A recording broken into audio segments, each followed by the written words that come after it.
आता बातमी मुख्यमंत्र्यांच्या बीड दौऱ्याची। मुख्यमंत्री देवेंद्र फडणवीस हे आज प्रथमच बीड जिल्ह्याच्या दौऱ्यावर आहेत। बीडच्या आष्टी मतदारसंघामध्ये शिंपोरा ते खुंटेपळ पाईपलाईन कामाची पाहणी ते करतील।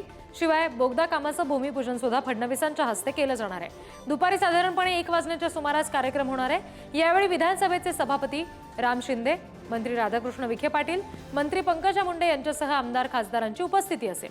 कार्यक्रमासाठी पंकजा मुंडे आणि सुरेश धस विधानसभेच्या या सगळ्या वादानंतर पहिल्यांदाच एकाच मंचावर येणार आहेत। विधानसभेला माझ्या विरोधात काम केल्याचा धस यांनी मुंडेंवर आरोप केलेला होता।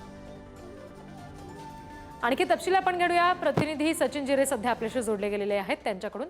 सचिन, काय नेमकं या सगळ्या कार्यक्रमाचं स्वरूप असेल? धस आणि पंकजा मुंडे एकमेकांसमोर येतील, एकाच मंचावर येतील, या दोघांचीही उपस्थिती आता निश्चित झालेली आहे का?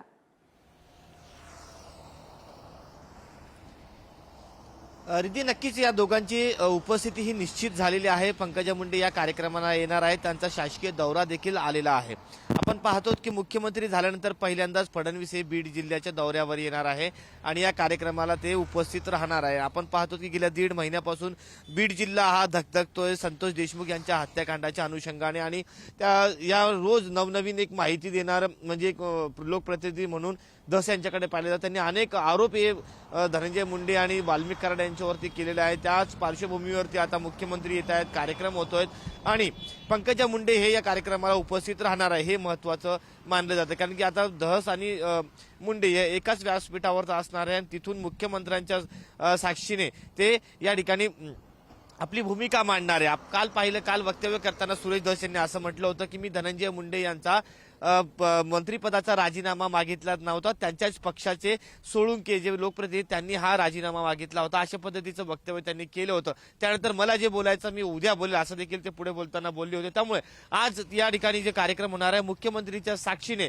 धस हे काय बोलतात, पुढची भूमिका काय मांडतात, ती मवाळ भूमिका त्यांची होते का किंवा पुन्हा ते आक्रमक होतात हे पाहणं तेवढंच महत्त्वाचं राहणार आहे। त्याचबरोबर पंकजा मुंडे या व्यासपीठावरून काय बोलणार आहे, कुणावर निशाणा साधणार आहे किंवा पुढची भूमिका काय मांडणार आहे याकडे संपूर्ण महाराष्ट्राचं लक्ष लागले। काही वेळातच काही तासातच हे नेते या ठिकाणी येणार आहे, त्यानंतर या कार्यक्रमाला सुरुवात होईल आणि त्यानंतर नेमकं सर्वांच्या भूमिका आपल्या समोर येणार आहे। अगदी प्रत्यक्ष दौरा सुरू झाल्यानंतर पुढचे तपशील घेऊ। सचिन, धन्यवाद सध्या दिलेल्या तपशिलांसाठी।